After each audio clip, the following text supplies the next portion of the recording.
Pues la tesis que he escogido es FRP Holdings, que está en el top 10 de Numantia, pesa un 5% ya, y la he titulado Dinero, canteras e inmuebles. El dinero es lo más fácil, ¿no? Tiene unos 170 millones en caja y la deuda no tiene recurso a la matriz, pero el dinero puede valer mucho más que eso si está bien gestionado o mucho menos si dependiendo de quién lo gestione. ¿Y quién lo gestiona? Pues el 30% de la empresa es de la familia Baker, cuyos orígenes se pueden retrotraer hasta 1929, cuando Thomson Baker, que le vemos en la foto, compró su primera cantera. Y después de la guerra, con un socio, en los años 40, 50, 60, fue comprando casi a un ritmo de una cantera por año en Florida para aprovechar todo ese crecimiento inmobiliario. Y en 1972 salió a bolsa con el nombre de Florida Rock Industries. Las siguientes décadas han sido los hijos los que han gestionado la empresa. Ted Baker murió hace pocos días, por desgracia, y John Baker II es el actual director de FRP Holdings. Y ¿qué pruebas tenemos de su track record de que lo han hecho bien? Esta no es la típica empresa familiar en la que tienen sus activos históricos y quiere que los accionistas les dejen en paz, sino que esta empresa, cuando les ofrecen un precio lo suficientemente bueno, piensan en los accionistas y venden. Y venden al precio más alto posible. La empresa original, Florida Rock Industries, tenía canteras de áridos, pero también tenía hormigoneras y tenía hormigón pretensado y materiales de construcción de todo tipo, y se la vendieron a Vulcan Materials en el pico de la burbuja 2006-2007 a 4.600 millones. En el 86 tuvo la spin-off de la parte inmobiliaria, que también tenía una parte de camiones cisterna, pero que también hizo un spin-off posterior. Entonces esa parte inmobiliaria ha ido por su parte comprando canteras y es la que tenemos hoy en día. También tiene una parte de naves industriales porque son muy buenos en escoger los sitios, en ir desarrollándolo, y se lo vendieron en 2018 a Blackstone por un precio muy bueno. Blackstone les dijo en 2017 que 300 millones, su máximo de valoración eran 360 y se lo vendieron un año después a 360, es decir, que venden a buenos precios. En paralelo, en 2010 crearon, ya en la crisis, Bluegrass Materials y se la vendieron a Martin Marietta también en 2018, o sea que saben vender y comprar. Y en cuanto a la acción, pues también cuando está muy barata, recompran acciones agresivamente, es poco líquida, pero lo hacen. En 2020 compraron 20 millones de dólares, el 6% de la capitalización, entre 40 y 50 dólares. Nosotros hemos comprado entre 55 y 57. Y es una empresa pequeña que no le interesa a nadie. Hace poco fui a ver la reunión anual y tenía 10 visualizaciones. Lo puse en Twitter y pasó al día siguiente a 370. Entonces, el dinero por una parte. Las canteras es muy interesante, lo hemos hablado en ocasiones hoy, canteras de áridos, o sea que es buena señal. Decía Peter Lynch en su libro que es un negocio muy bueno porque tienes un activo que no vale nada, tienes un activo que vale muy poco con respecto a su peso y vale muy poco con respecto a el proyecto, como una casa, ¿no? Y además es algo pues, que no le gusta a nadie tener cerca. Esto es una voladura y os puedo asegurar que tiembla todo el pueblo cuando ocurre, hace ruido, hay polvo, hay camiones, da mala imagen, pero tienes como una especie de monopolio local a tu alrededor muy importante.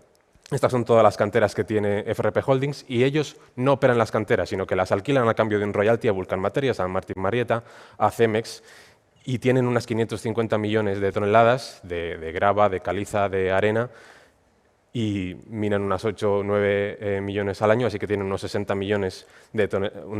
años por delante, aunque en realidad siempre está infravalorado y al final siempre sacan más, así que hay unos 100 años por delante de minería. La mayoría están en Florida, Georgia, una en Virginia, y lo interesante es que los millones de toneladas no suben mucho, están ahora mismo como en 2006, pero el precio sí que sube por encima de la inflación, un 5% al año desde 2006. Va subiendo el royalty por tonelada que ellos reciben y va a seguir subiendo ahora aún más con la ley de infraestructuras que han aprobado en Estados Unidos.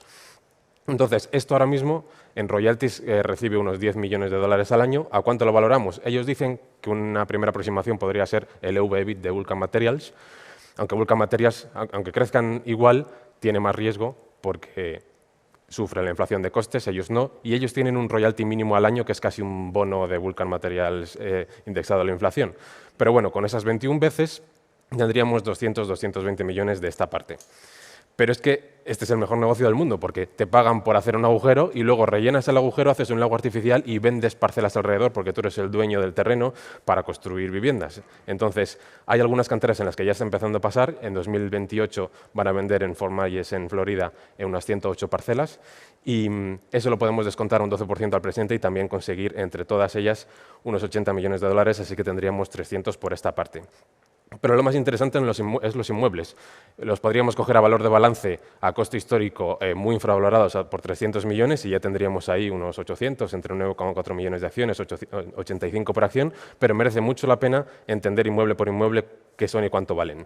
La mayoría están en Washington, D.C., que escogió George Washington, donde iba a estar el Distrito Federal, entre dos ríos, entre el río Potomac y el Anacostia, para que hubiese acceso al interior del país y también los barcos pudiesen salir al océano. Y siempre que hablamos de inmuebles, el foso defensivo es literal, porque es el agua. Tienes las vistas al río, las vistas al mar y además no puede aumentar la oferta, a no ser que estés en Dubái. Se construyó Washington como Versalles, da un toque francés porque el ingeniero era francés.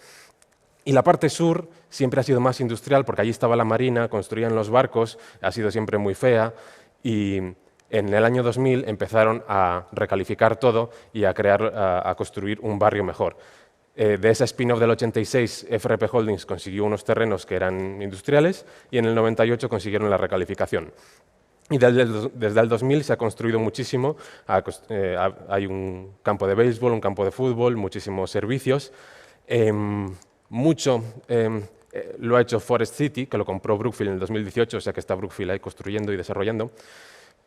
¿Y ellos qué tienen? Tienen la línea del río. Tienen un edificio que se llama el Dock 79, unos 300 y pico apartamentos. Luego tienen The Maren, que es clase A, puro lujo, en una zona en la que está creciendo la población cada vez más. La media es de 34 años, va ahí toda la gente joven. La media de ingresos familiares son unos $150.000, o sea que está todo el mundo yendo allí. Puedes ir paseando por el río, pues estás en 15 minutos en el Capitolio. Este es Dock 79, el punta de lanza. Este es The Maren, que tiene unas vistas espectaculares. Y luego, a la izquierda, podemos ver un edificio que ya está al 80% construido. Los dos primeros los podemos valorar en 100 millones los dos. Al lado hay un terreno donde se construirán los 3-4, también valorado en 50 millones de forma conservadora. Pero es que a la izquierda tenemos uno con 380 apartamentos y debajo hay una planta de hormigón alquilada a Vulcan Materials hasta 2026 y en 2026 se empezará a construir, que la valoro también de forma conservadora en 30 millones. Aquí podemos ver terrenos vendidos hace ya años mucho más baratos, o sea que en realidad esa parte sería unos 75 millones. Y por no extenderme, hay muchos más inmuebles de apartamentos residenciales que todos juntos son unos 300 millones. Aquí tenemos algunos ejemplos. Y luego la parte de terrenos y naves industriales, que me creéis que valen otros 100 millones, pero la familia mira unos 800 posibles deals al año y hace unos pocos o muy selectivos, intenta conseguir un 15% al año. Así que tendríamos en total unos 870 millones de dólares de valoración hecho de forma conservadora. Entre 9,4 millones de acciones serían unos 92, ya casi $95 por acción, de valoración en realidad razonable. Yo creo que 110 a finales de 2023, que hemos comprado a mitad de precio. Es una tesis muy difícil de matar, protegida contra la inflación, de activos reales de calidad. Y muchas gracias.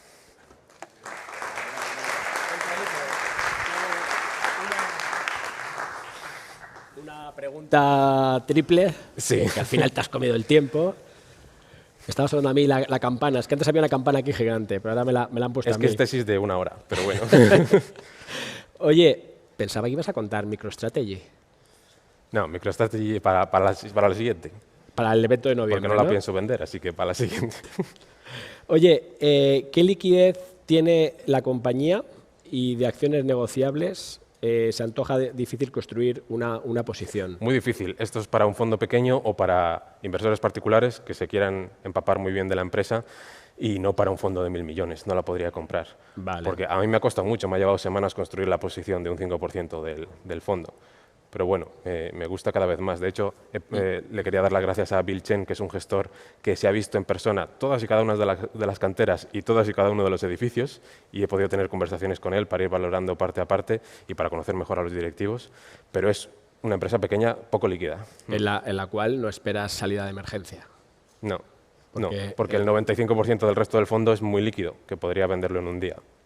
Oye, ¿y qué riesgo de que esa empresa pública, o sea, deje de cotizar?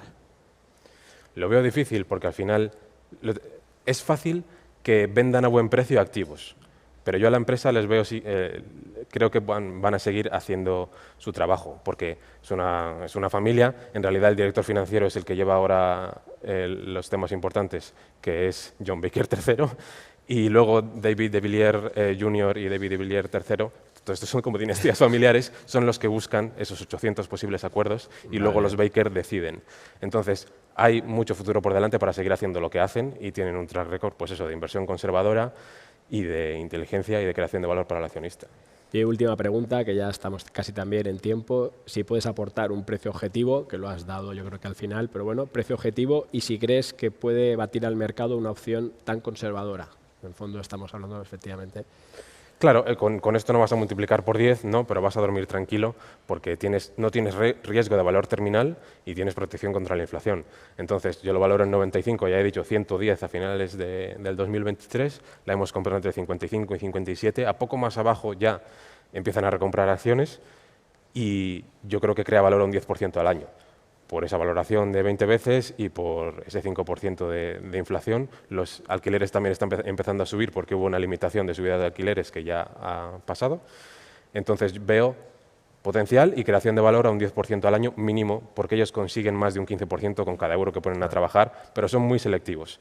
Esta cantera de arenas colindante, estas naves de alrededor. Entonces eso es lo que espero. Pues Emérito, muchas gracias. A ti. Gracias. Pasa por ahí si quieres.